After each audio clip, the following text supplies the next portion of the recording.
والسلام على سيد المرسلين وعلى آله وصحبه أجمعين. رب اشرح لي صدري ويسر لي أمري واحلل عقدة من لساني يفقهوا قولي. سبحانك لا علم لنا إلا ما علمتنا إنك أنت العليم الحكيم. ولا حول ولا قوة إلا بالله العلي العظيم.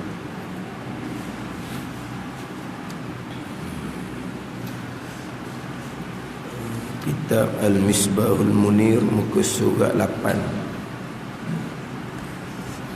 baris yang keempat daripada atas.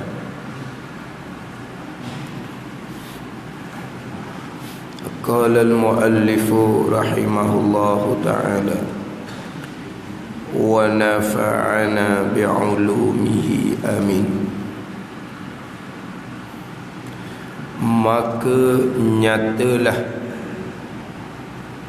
bahawa kebentukan Islam yang sempurna itu adalah dengan berhimpun tiga perkara yang tersebut, bukanlah dengan semata-mata mengaku lidah dengan Islam jua, padahalnya tidak menunaikan segala rukun Islam dan rukun iman dan ihsan yang tersebut.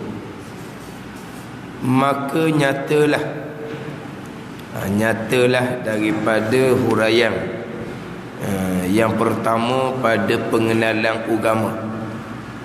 Ini di penghujung huraian yang pertama dalam kitab Al-Misbahul Munir adalah pada menyatakan agama.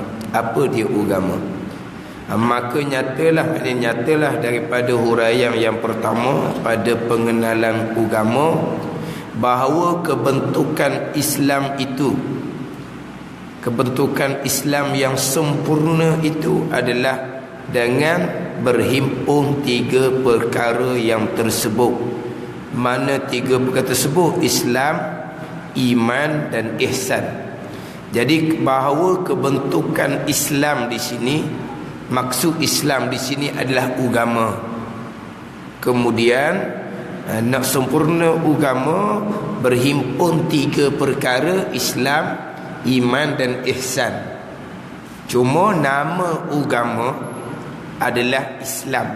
Lepas tu sini dia kata bahawa kebentukan Islam yang sempurna diri pada nama agama tu Islam. Tapi agama bukan hanya Islam. Agama berhimpun tiga perkara, iaitu Islam, iman dan ihsan. Kemudian apa dia agama? Apa dia agama?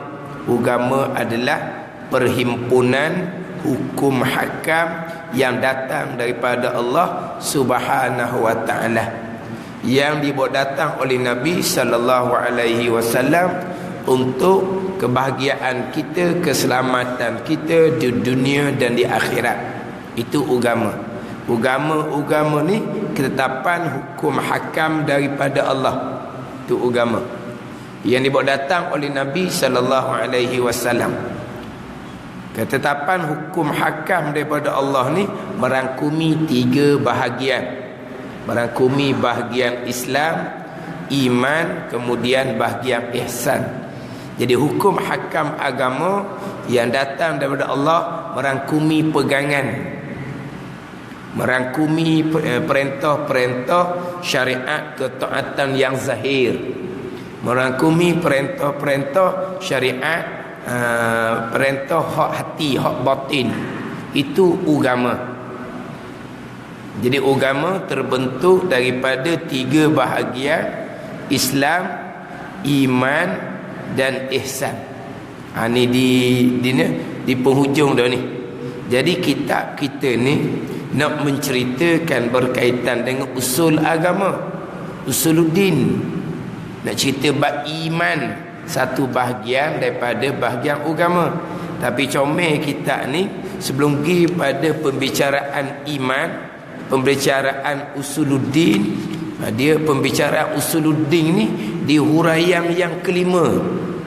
Di huraian yang kelima berkusuat 13 barulah masuk pada usuluddin, tapak agama, yang mana kita Hidayat ni, kita Al-Misbahul Munir ni nak membicarakan usuluddin iman. Tetapi comel kitab ni sebelum nak pergi kepada usuluddin, kena faham dulu ad-din, agama tu apa. Agama ni hanya pegangan saja. Agama ni hanya iman saja. Ada agama merangkumi Islam, iman dan ihsan. Ada 3 ni barulah ada agama yang sempurna. Tapi pembicaraannya adalah usuluddin, iman, tapak agama. Tapi agama yang sempurna berhimpun 3 perkara. Berhimpun Islam, iman dan ihsan. Kemudian dalam kitab Al-Misbahul Munir ni didatangkan dia punya takrifan Islam, takrifan iman, kemudian takrifan ihsan. Kemudian didatangkan rukun Islam, rukun iman dalam kitab ni. Kemudian daripada bahagian agama 3 ni lah ulama memecahkan ilmu agama kepada 3, ilmu tauhid, ilmu fiqh dan ilmu tasawuf. Ilmu yang membicarakan bab iman, ilmu tauhid. Ilmu yang membicarakan bab Islam, hak perintah-perintah zahir, itu dalam fiqh. Kemudian pembicaraan bab ketaatan hati, ihsan, pergi kepada ilmu tasawuf. Jadi ulama pecah 3 ilmu, ambil daripada bahagian agama Islam, iman dan ihsan. Jadi nak sempurna agama, nak lengkap agama, dia kena berhimpun 3 perkara, Islam, iman dan ihsan. Nak sempurna lengkap agama, nak dapat ketinggian agama, tu panjanglah pulaknya. Nak dapat ketinggian agama. Jadi sebelum nak cerita ketinggian agama, kesempurnaan agama, kena beragama terlebih dahulu. Kena beragama terlebih dahulu, baru nak cerita bab ketinggian, kesempurnaan di dalam agama. Kena beragama terlebih dahulu. Biar faham agama terlebih dahulu, baru nak cerita bab kesempurnaan, ketinggian dalam agama. Kadang-kadang kita lompat nak pergi dak nak kepada ketinggian dalam agama. Nak hampir hati dengan Allah Subhanahu wa taala, tapi agamanya apa tak dipedulikan, dipakai lompat naik ala khatah nak lalu. Itu bukan. Sebab nak dapat ketinggian dalam agama, dia beragama terlebih dahulu. Nak beragama berhimpun 3 perkara, iaitu Islam, iman dan ihsan.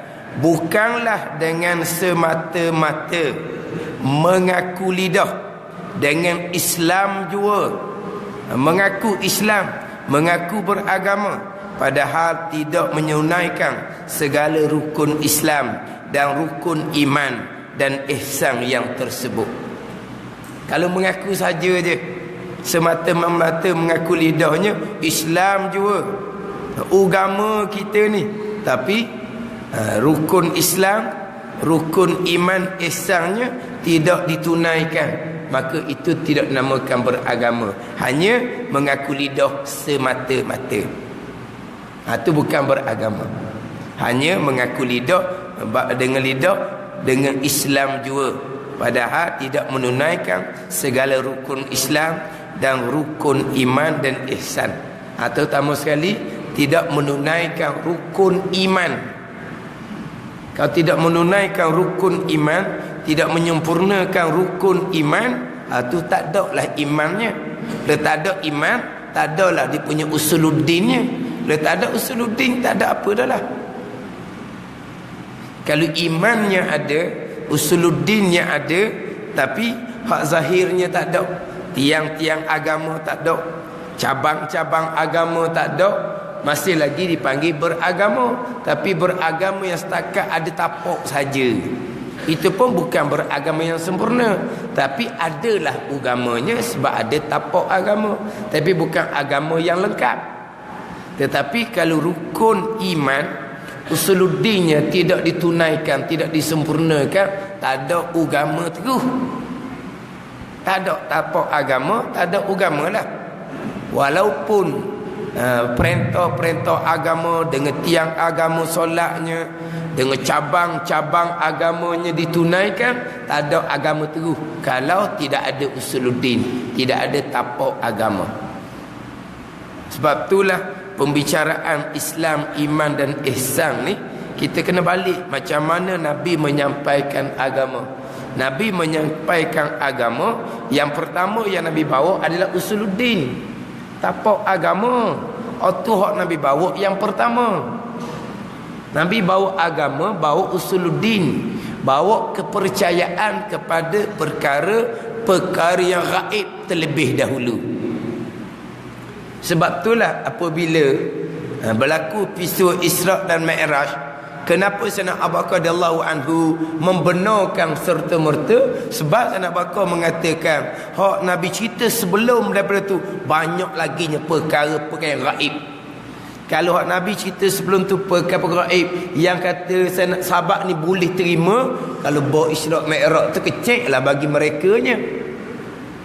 Sebab hak Nabi cerita terdahulu sebelum daripada Isra' dan Mi'raj, terima kewajipan solat, adalah beriman dengan perkara-perkara yang gaib.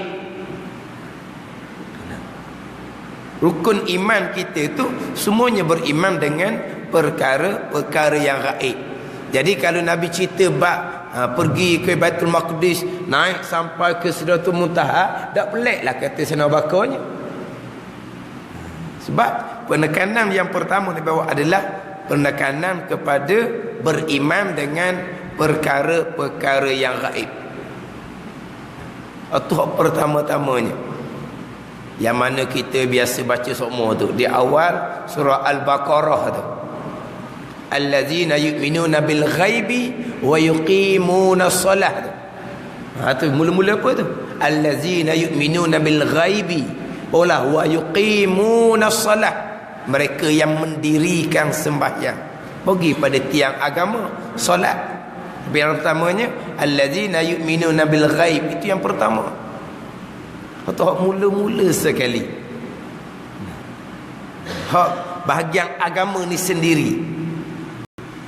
Hak mula-mula sekali adalah nak pastikan kita ni ni Rabbunallah, itu hak pertamanya. Innal ladzina qalu Rabbunallah summa istaqamu. Innal ladzina qalu Rabbunallah, mereka yang berkata Tuhan kami ialah Allah. Bukan hanya berkata di mulut, tetapi mereka yang mengenal Allah sebagai Tuhan kami. Rabbunallah ni mereka yang mengesakan Allah Subhanahu wa ta'ala, mereka yang mengenal dan beriman dengan Allah Subhanahu wa ta'ala. Barulah summastaqamu, kemudian tetap istiqamah atas ketaatan zahir dan atas ketaatan batin. Tapi mula-mulanya Rabbunallah, Tuhan kami ialah Allah. Itu mula-mula sekali. Sebagaimana persoalan barzah, Mar Rabbuk, siapa Tuhan kamu? Jawabnya Allahu Rabbi, ataupun Rabbi Allah, Tuhan aku ialah Allah. Siapa yang berjawab Tuhan aku ialah Allah? Orang yang makrifah dan beriman dengan Allah Subhanahu wa ta'ala. Ini bukan jawab dengan mulut ni, pegangan. Sebab soalan di alam barzah berkait dengan iman, berkait dengan akidah.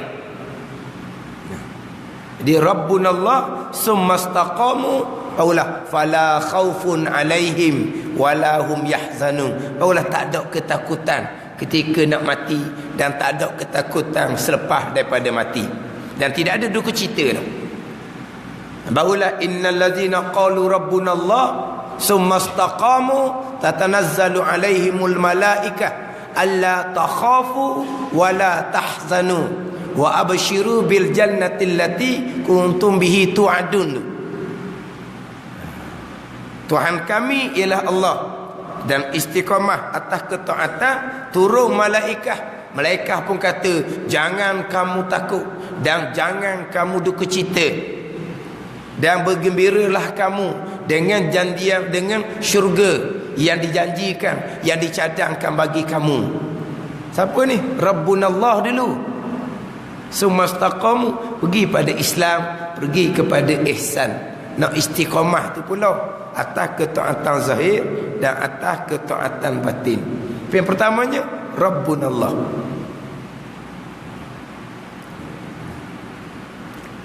Kemudian Pak Ulang nak cerita tu, dapat ketinggian agama, nak hampir hati dengan Allah Subhanahu wa ta'ala. Tu cerita tu kita dapat betul molek pegangan, semayang bang kita comel hukum hakam zahir, hati kita pun ikhlas lillahi ta'ala, tidak ada tujuan yang lain, tidak ada kosak yang lain. Alhamdulillah dah. Hak salah-salah kita bertaubat dengan Allah Subhanahu wa ta'ala. Allah Maha Pengampun. Allah Ta'ala ni bukan kata dosa-dosa besar, syariat zahir batin yang telah ampuni. Dosa yang paling besar, syirik kepada Allah pun Allah Ta'ala mengampuni jikalau bertaubat. Hak paling besar sekali dosa syirik lah. Hak kata Allah Ta'ala sama sekali tidak mengampuni dosa orang yang menyengutukan Allah tu. Innallaha la yaghfiru an yushraka bih. Allah Ta'ala sama sekali tidak mengampuni dosa mereka yang menyengutukan Allah, mereka yang mati dalam menyengutukan Allah, mereka yang mati dalam syirik. Oh tu Tuhan tak ampun. Bukan Tuhan tidak ampun orang yang syirik kepada Allah. Tu kafir-kafir masuk Islam tu orang syirik dah tu, tapi bertaubat dengan masuk Islam, Tuhan ampun. Hak kata Tuhan tidak ampun sama sekali itu orang mati dalam syirik. Mana sebesar-besar syirik, Allah pun ampun jikalau bertaubat kepada Allah Subhanahu wa ta'ala. Cuma kitanya nak kenal agama tu molek. Kita sejak surah ni orang nak agama belah Kedah. Kita dah cakap dengan orang jauh dah agama tu, mayabang pun tak tahu ke mana hala. Hak tu cakap pasal lain. Kita nak dakwah pada mereka, dakwahnya pasal lain. Tahu kan pergi jumpa nak cerita hukum hakam, dia agama tidak minat-minat Majlis surah tak pernah pijak tu dakwah pasal lain. Kita duduk sejik ni orang nak ke agama dah. Orang nak ke agama duduk sejik ni. Kemudian kita nak cerita apa? Nak cerita agama lah. Apa dia agama? Ketetapan hukum hakam yang dibawa datang oleh Nabi sallallahu alaihi wasallam daripada Allah. Hak merangkumi apa? Islam, iman, ihsan. Jadi kita nak ajar kepada orang yang minat agama ni Islam, iman dan ihsan lah. Tauhid, fiqh, tasawuf nak kena ajar sini. Kita nak cerita ni, nak baca ayat-ayat hadis, nak cerita keindahan agama, kita nak dah agamanya. Dan bagi kita agama tu indah lah bagi kitanya. Tapi apa dia agama? Nak cerita agama tu. Hak duk luar jauh daripada agama tu, kita cakap dakwahnya pasal lain. Dah cerita agama dia senyap, respon pun tak ada. Tak duli pun, pada tahu je. Mana kalau kita kata agama Islam kau baka gitu je. Bukan kata majlis surah tak pernah jijak. Mayabang pun apa nak adanya. Tu pasal lain lah dakwah dia. Ni kita duduk dalam sejik ni. Kalau kira mudah dah orang nak menyampaikan agama. Sebab orang nak agama, mudah lah. Cuma orang nak menyampaikan agama ni kena mencukup bagian agama tu. Islam, iman, ihsan. Itu tanggungjawab besar kepada orang yang nak menyampaikan ilmu agama kepada orang yang memang nak pada agama. Yang di sini memang orang nak pada agama. Lepas tu itu tanggungjawab besar pada orang yang duk mengajar tu pula. Beri ilmu agama yang secukupnya. Islam, iman dan ihsan. Biar kena Islam, iman dan ihsan, tauhid, fiqh, tasawuf, apa nak cerita nak beramal dengan amal agama. Nak beramal dengan amal agama, nak beramal dengan amal agama berpandukan kepada ilmu agama. Ilmu agama, tauhid, fiqh, tasawuf itu asasnya. Kemudian ilmu belah-belah ilmu tu banyak lagi lah. Itu bagi orang yang nak mendalami ilmu agama. Nak mendalami ilmu agama, ini orang khusus-khusus lah. Orang ngaji sungguh-sungguh tu. Hak duduk sekolah agama, hak duduk sekolah pondok. No. Kita ni nak jadi agama. Ada kena cerita molek lah. Sebab ialah orang yang nak agama ni kadang-kadang dia pun tak tahu juga hak mana sebenarnya. Nak capa-capa, nak ambil-ambil, nak dahulukan hak mana, nak pentingkan hak mana, kadang-kadang tak tahu. Dia ditanggungjawab besar pada orang yang nak menyampaikan agama tu. Sampai ke orang yang nak menyampaikan agama, dan kita Syairus Salikin sampai ke ada 17 adab, no. 17 adab, 17 disiplin orang panggil. Orang belajar agama dan kita Syairus Salikin 7 je adabnya. 7 je. Tapi orang yang nak mengajar agama 17 adab disiplin tu, peraturan dia. Bayangkan kalau orang mengajar tidak tahu pun apa benda 17 adab, apa benda disiplin mengajar, apa benda peraturan mengajar. Hak ni gomo-gomo gi jadinya. Akhirnya orang mengajar pun tak ada adab, tak ada disiplin, tak ada peraturan, hanya beri, pakai capok-capok tahu je pakai. Orang yang nak terima ilmu agama pula memang dia pun tak tahu manusia. Orang beri pula tak ada adab, tak ada disiplin, tak ada peraturan, maka duduk sejik surga pun tak faham agama. Jadi agama hanya mengaku di lidah jua. Islam, iman dan ihsan tidak disempurnakan. Sebab apa? Sebab takwil ilmu agama yang sebenar. Nak dapat ilmu agama sebenar ni kena ikut dia punya susunan dia, dia punya tertib dia, susun dia, kemudian dia punya aham dia, keutamaan dia. Kena jaga waktu. Dia nak menyampaikan agama ni bukan hanya boleh cakap asal lidah molek, lacau cakap, boleh berpidato, boleh bercerita, bolehlah bawa agama. Jangan faham agama gitu. Aku jadi khutabaul fitnah pula. Kalau Nabi kata akhir zaman ni timbul khutabaul fitnah. Mereka yang khatib-khatib, penceramah-penceramah agama yang mencelarukan agama. Itu panggil khutabaul fitnah. Khutabah jamak daripada khatib. Khatib ni kita khatib pegang tukar itulah khatib. Khatib ni penceramah lah. Nak cerita agama, tapi apa dia agama?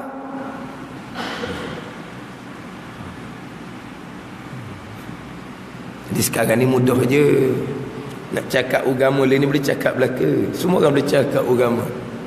Orang-orang hok jauh daripada agama, mai insaf boleh cakap agama. Kita je lah ni. Abang apa? Ustaz segera. Nampak? Hak jenis segera-segera lah ni tu. Ya, segera-segera belaka kan. Wati cana segera, hak tu segera. Akhirnya ustaz segera. Mari ceramah. Ceramah apa? Nak cerita apa? Faham tak agama? Bahagian agama. Faham bahagian agama Islam, iman dan ihsan. Itu baru faham bahagian agama. Lepas tu satu-satu tu faham ke tak? Bahasah dia lah. Tauhidnya, fiqhnya, tasawufnya. Sebab kita nak bawa agama pada orang ramai.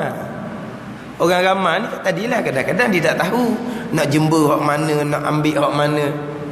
Kalau kita pakai beri ikut pembacaan kita gitu saja nanya orang.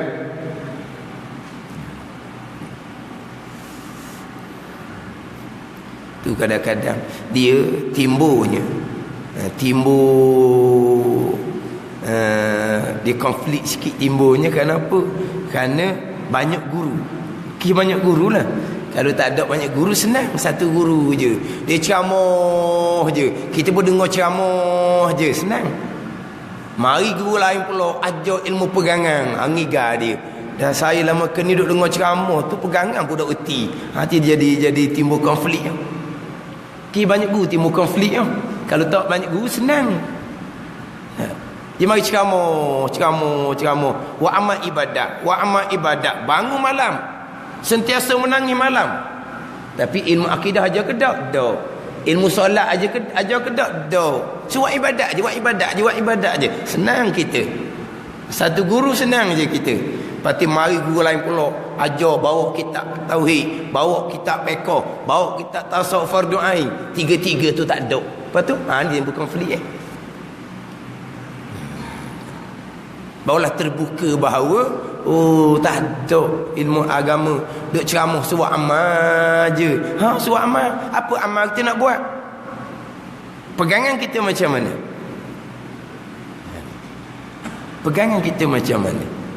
Bangun malam nak menangis, bangunlah. Tapi kalau pegangan kita salah, buat ibadah tanpa ilmu agama dah kita kata menjadi bahan gelak ketawa syaitan saja. Gelak ketawa syaitan je. Bangun angin malam pun, ya Allah ampuni ya Allah, ya Allah ampuni dosa ya Allah. Tapi berpegang akidah yang salah. Setiap saat duduk dan derhaka pada Allah. Ya Allah ampuni, ya Allah ampuni. Ampuni apa? Kita duduk dan derhaka. Itu jadi bahan gelak ketawa syaitan. Kita nak minta keampunan daripada Allah, kita kena bertaubah. Kita nak bertaubah, kena tahu hak mana hak betul, hak mana hak salah. Tapi kalau pegangan pun tak tahu betul salah. Ya Allah ampuni ya Allah, ya ampuni ya Allah. Ampuni apa? Orang yang minta keampunan duduk dengan derhaka kepada Allah, kal mustahzi'u bi rabbih dipanggil. Seperti orang yang memperolok-olokkan, nganying kita panggil, nganying ke Tuhan je. Ya Allah ampuni ya Allah, ya Allah ampuni ya Allah. Pegangan kita derhaka kepada Allah. Sembahyang kita tanpa ilmu derhaka kepada Allah. Hati kita tidak ikhlas, riak, ujub takabur, derhaka kepada Allah. Tapi di saat derhaka, ampuni ya Allah, ampuni ya Allah, sambil-sambil menangis. Itu dipanggil apa tu? Kal mustahzi'u bi rabbih. Seperti orang yang nganying ke Tuhan. Tapi kalau kita ngaji satu guru suruh amal itu saja, senang laginya.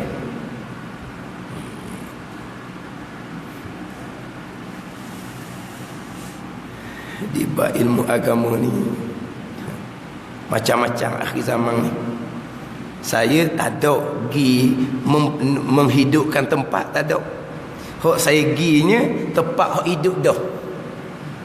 Kadang-kadang kan orang nak usahakan tempat tu tak hidup, nak menghidupkan tempat.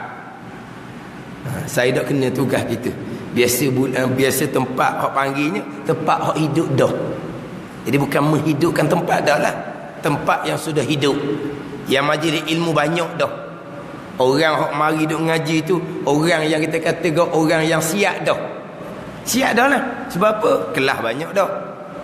Belajar lama dah. Maknanya kalau kita pergi nak tambah-tambah gitu je. Tambah-tambah ataupun ulang-ulang hak ada dah gitu je. Bukan pergi tempat kosong asalnya pernah nak menghidupkan orang hak mari tu pun tak pernah belajar-belajar, tak pernah dengar-dengar. Tu rumit sikit tu, waktu kena pengalaman lain. Tapi saya tak ada pengalaman tu. Hak adanya pergi tempat hak siap dah. Tapi bila buka dalam bab pegangan, mengigat. Pergi pada hukum fiqh, tak tahu mana hala. Pergi pada hak tasawuf fardu ain, dia ada tasawuf hakikat. Tasawuf fardu ain tak ada. Ini akhir zaman. Agama kembali dagang. Agama cuma ada di ucapan sahaja. Agama hanya ada pada nama sahaja. Agama hanya ada pada nama.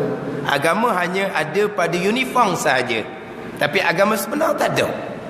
Ini cerita di majlis surah ni, tak cerita luar-luar. Kalau kita kata cerita senang. Mana kalau pergi tempat yang seumpama tu, kalau ajar bab akidah, senyum je. Sebab apa? Clear dah. Tapi molek lah, ajar lagi. Ajar bab hukum hakam solat contohnya, clear dah. Tapi ajarlah, kita ada masalah, kita boleh peluah lagi ilmu. Tak ada gitu. Tak boleh. Jadi agama hanya mengaku di lidah je. Nak beragama yang sebenar, tu kembali kepada ilmu. Kemudian kita berat, kita ni kita contoh kalau kita orang lelaki lah berat, kita ketua keluarga. Tanggungjawab kitanya bawa agama ke dalam keluarga kita, dengan bini kita, dengan anak kita. Kalau ketua tu moteng, tahu moteng? Tak tahu jom pangkat agama, jangan kepala kereta api hak jenis moteng, dia punya gerabak dia harga lah. Kepala kereta api, dia kata hak ni agama sebenar, dia pun lekok kok ni. Gigi Allah, salah dibawa lekok kau ni pula. Anak gerobak ni kau pula kau ni. Oh ni sebenar, ni sebenar. Hari tu kata sebenar dah. Tiba-tiba tak sebenar ni, kan tak sebenar pula. Dah ni sahih sebenar, ni sahih sebenar. Kena separuh jalan, Allah tak betul juga, lekok Allah. Jadi hak belakang duk kerana ni sebenar ke tak pula ni? Sebenar. Acak kali dah muka tu sebenar. Bini dia kata tak apa nak agak dah. Sebab apa tu? Kepala gerobak tu dia pening. Dia ni lah hak ni sebenar. Masalah kepala gerobak tu ilmu agama tak ada. Macam mana dia nak ubah kata agama hak dia tu, hak dia kata sebenar tu sebenar. Inilah apa? Inilah apa? Hak masing-masing memang mengaku dia sebenar. Kullu hizbin bima ladaihim farihun. Tiap-tiap kumpulan gembira dengan pandangan mereka. Mereka yang sebenar, mereka Islam yang sebenar, mereka sunnah yang sebenar. Kita apa satu ni? Ya sebenar. Kita nilai ke mana?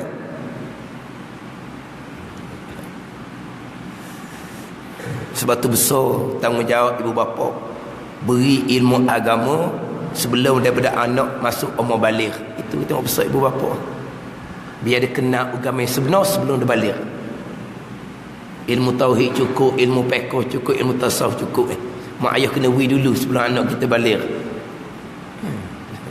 Orang khusus kahwin kan? Orang khusus kahwin. Kita kebanyakan hak dan khusus kahwin belaka ni. Saya pun dan khusus kahwin. Hak dulu-dulu je lah. Tak ada khusus kahwin tau.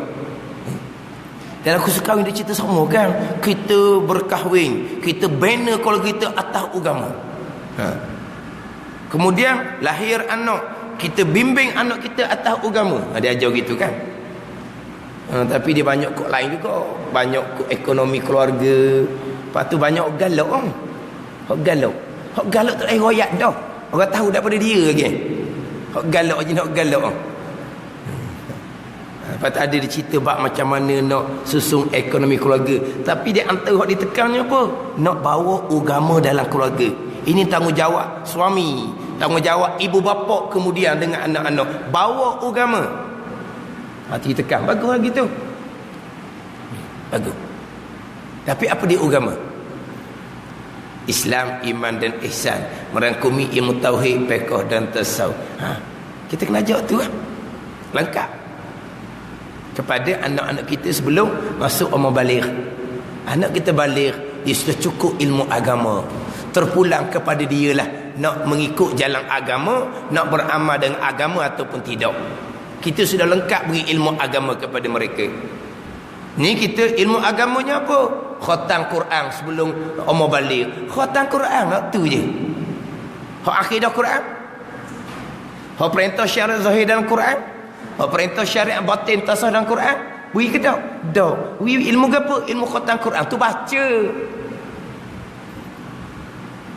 Jadi maknanya kita dia pun tak kenal barang agama tu apa dia. Dia tinggal ke agama ni ngaji Quran je. Tak.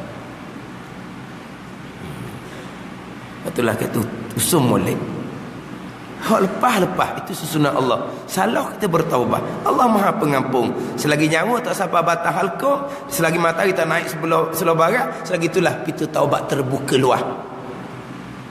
Kita belajar molek, fokus pada ilmu fardhu ain molek, kita beramal. Kemudian kalau kita kata anak-anak kita besar dah, kita tak lewat apa dah, kita nasihat sahaja. beri panduan molek supaya mereka belajar ilmu agama, tauhid, fiqh, tasawuf tu je lah. Lepas tu kita berdoa lah supaya anak kita tu terbuka hati. Orang lain ni payah, sibuk, tak dan nak belajar ilmu agama. Dah lah, balik kerja gelak dah. Nak sampai rumah kena jeng. Lepas tu nak hunggan mana? Sampai rumah letih dah. Bayangkan kalau kita ilmu agama secukup sebelum dibalik. Takkan susah dia nak belajar ilmu agama. Beramal aje. Tak payah belajar-belajar ilmu agama ni. Hak fardu ain. Dia nak belajar ilmu agama luar tu, khusus dah tu. Kalau orang hak ambil bidang agama khusus, dia belajarlah banyak mana pun.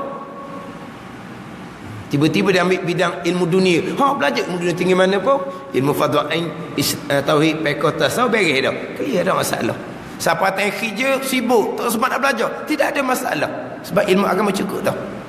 Ini tugas ibu bapa. Kalau kita ni laku tugas ni, garu kepala kita. Garu kepala kita. Kalau ceramah tu macam kita dah. Macam kita dah sempurna agama, lengkap agama. Kalau kita balik kepada asas agama, baru kita kenal diri, kita insaf diri. Tak ada lah lebih tak ada kita ni. Kita ni berharap keampunan, kerahmatan daripada Allah Subhanahu wa taala. Tanpa rahmat Allah tak ada giang kita ni. Tapi kita kena rojaklah, harap kepada keampunan Allah Subhanahu wa taala.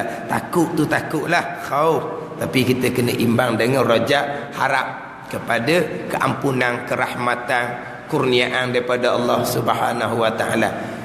Kalau kita takut semata-mata, takut jadi putus asa. Tak ada giang dah. Padang gini dah. Dah apa? Cerita bab pegangan tak dang nak turut. Cerita bab ekoh pun banyak tak reti. Cerita bab tasawuf fadha'ain pun banyak tak reti. Kemudian nak berpegang pula, nak beramal pula. Allah tak dang dah kita. Jangan putus asa. Kita belajar molek. Lepas tu kita berdoa kepada Allah Subhanahu wa taala. Kita belajar cukup ilmu, dan kita belajar ilmu yang ilmu asas agama tauhid fiqh tasawuf ni salah dalam belajar. Mudah-mudahan Tuhan maafkan kita sebab kita salah dalam belajar. Tapi belajarnya apa? Tu kena jaga molek tu. Itu orang yang mengajar, dia kena jaga adab, 17 adab tu. 17 adab, 17 disiplin peraturan ni muallim, guru yang mengajar. Sebab apa? Sebab dia yang tukang bimbing, dia dereba. Lesen kena banyak sikit lah. Dereba ni bawa orang ramai. Kalau bawa seorang, lesen seorang je. Kalau bawa orang ramai, bawa bah, tu lesen seorang tu. Sebab apa bawa orang ramai? Ke kan? Ke boleh?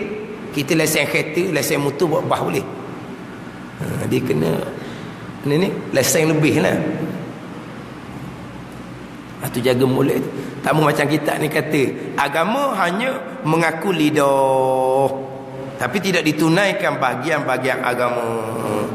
Maka adalah pada hakikatnya tidak mengenal agama, bukan mengetahui jua dengan tidak mengaku dalam hati, seperti banyak berlaku pada ummah Nabi sallallahu alaihi wasallam. Agama tapi mengaku dalam hatinya tak ada, berpegang dalam hatinya tak ada. Seperti yang banyak berlaku pada ummah Nabi Muhammad SAW di masa-masa ini, dengan mengetahui sembahyang tetapi tidak sembahyang, dan mengetahui puasa tetapi tidak berpuasa, dan ila akhirih itulah, dan sebagainya. Hak tu hak tak sembahyang. Macam mana pula hak sembahyang tapi tidak mendirikan sembahyang. Mendirikan sembahyang ni sempurna, syarat, rukun, syarat dan syarat bagi tiap-tiap rukun. Tu bagi sembahyang sebenar. Tapi nak sembahyang pun kena ni kejak dalam hati dulu. Beriman kepada Allah, beriman dengan keenam-enam rukun iman. Akhirnya beragama pada lidah jua, bukan beragama yang sebenar. Maka dengan huraian yang panjang, hendaklah engkau lihat dalam risalah saya, kata Babazi, risalah saya yang bernama Al-Hablul Matin fi Ma'rifatiddin. Disitu tengok dalam kitab lain pula yang bernama Hablul Matin fi Ma'rifatiddin. Hablul matin, hab ni tali, al-matin yang kukuh, fi ma'rifatid din, pada mengenal agama. Suami kita dia lain pula lebih besar nak menghuraikan berkaitan dengan agama. Tapi hak dalam kitab Al-Misbahul Munir ni cukup dah kalau kita ambil faham molek daripada huraian yang pertama. Agama tu apa dia? Agama ni kita dapat hukum hakam daripada Allah. Mana bahagian agama Islam, iman dan ihsan. Kena lengkap pula bahagian agama, barulah sempurna agama kita. Sempurna agama. Kita sempurna agama ni apa? Balik Mekah, telah menunaikan haji, cukup dah agama, sempurna dah agama. Kalau mati pun boleh pejam rapat dah mata. Dah di Mekah dah. Tunggu naiklah nama siapa lagi giliran, boleh menunaikan haji. Sembahyang puasa okey dah, zakat okey ya, menunaikan haji, sempurna agama. Baru sempurna rukun Islam. Sempurnalah rukun Islamnya. Hak mana sempurna rukun Islam ni? Hak sembahyang dengan ilmu, puasa dengan ilmu, haji dengan ilmu. Memang haji dengan ilmu. Orang duk khusus haji ya. Belum pergi Mekah lama mana khusus. Khusus haji teori praktikal. Buat Kaabah nak praktikal tawaf. Kau kan ni? Kau buat Kaabah itu. Bukan Kaabah dibuat nak untuk ajar tawaf. Praktikal, bukan teori saja ni, praktikal no. Tapi sembahyang macam mana? Teori sembahyang, praktikal sembahyang mana? Teori sembahyang, praktikal sembahyang macam mana? Kalau kata haji sempurna, rukun haji, wajib haji sempurna, tapi kalau sembahyang tiang agama tak ada, pahala haji nak buat mana? Besar laginya usuluddin, tapak agama. Kalau tapak agama tak ada, nak buat mana? Bukan pahala haji, pahala solat pun nak buat mana? Kalau usuluddin tak ada, tapak agama. Pergi Mekah, tapak agama comel, tiang agama comel, rukun wajib haji sempurna. Hati gua nak ikhlas ke tak? Pergi Mekah tu ikhlas ke tak? Bosan kau orang apa duk tanya bila nak pergi Mekah, bila nak pergi Mekah. Kadang-kadang orang panggil kita ayah haji, malu orang dak panggil ayah haji pergi Mekah katanya. Pergi Mekah, duduk Allah puas sungguhlah puas 40 hari puas dia kata. Orang dulu pergi 4 bulan. Dia kata orang dulu pergi Mekah 4 bulan duduk buana tak tahulah. Dia duduk 40 hari tu pun kegelepar dah dia kata. Dia apa pergi Mekah? Tadilah bosan. Orang duk tanya. Tahu orang senang. Orang cukup lengkap. Mekah tak pergi lagi. Tak pergi Mekah lagi. Jadi bosan dia nak pergi Mekah. Jadi lillahi ta'ala ke dah? Dah. Lepas tu pahala haji nak ada mana? Itu kalau kita kata usuluddin ada, pegangan tiang agama solat pun ada, haji pula sempurna rukun dan syarat hak zahir, tapi hak hati pula. Itu nak dapat sempurna agama, bukan nak cerita ketinggian agama. Ketinggian agama pergi pada amal sunat, wajib sunat. Itu baru cerita ketinggian agama. Tapi beragama terlebih dahulu, cukup sekurang-kurang ilmu asas agama fardu ain, tauhid, fiqh, tasawuf, cukup ilmu, sempurnakan amal-amal asas kewajipan. Pegangan biar betul, perintah agama hak kewajipan zahir, hak perintah atas diri kita, perintah kita dengan keluarga kita, perintah kita dengan masyarakat ummah, kena sempurna belaka tu. Dan kita kena sempurnakan perintah-perintah hak batin. Sempurna amal agama yang wajib-wajib. Barulah nak dapat ketinggian amal sunat pula. Dia gitu. Itu kira perjalanan agama.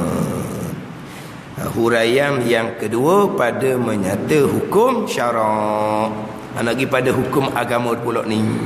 Sebab agama ketetapan hukum hakam daripada Allah. Hukum hakam daripada Allah ni ada hak wajib, ada hak sunat. Hukum hakam wajib sunat ni ada hak bab tauhid, ada hak bab fiqh, ada hak bab tasawuf. Hak kewajipan kita dalam pegangan hak mana? Kewajipan kita dalam fiqh hak mana? Kewajipan kita dalam tasawufnya hak mana? Ni cerita blok hukum syarak, wajib, sunat, haram dan makruh. Wallahu a'lam. Bismillahirrahmanirrahim. Alhamdulillahirabbil alamin wassalatu wassalamu ala sayyidil mursalin وعلى آله وصحبه أجمعين. اللهم افتح علينا فتوح العارفين.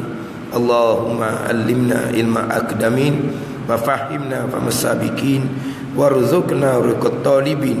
اللهم زدنا علما وألحقنا بالصالحين. وصلى الله على سيدنا محمد وعلى آله وصحبه وسلم والحمد لله رب العالمين.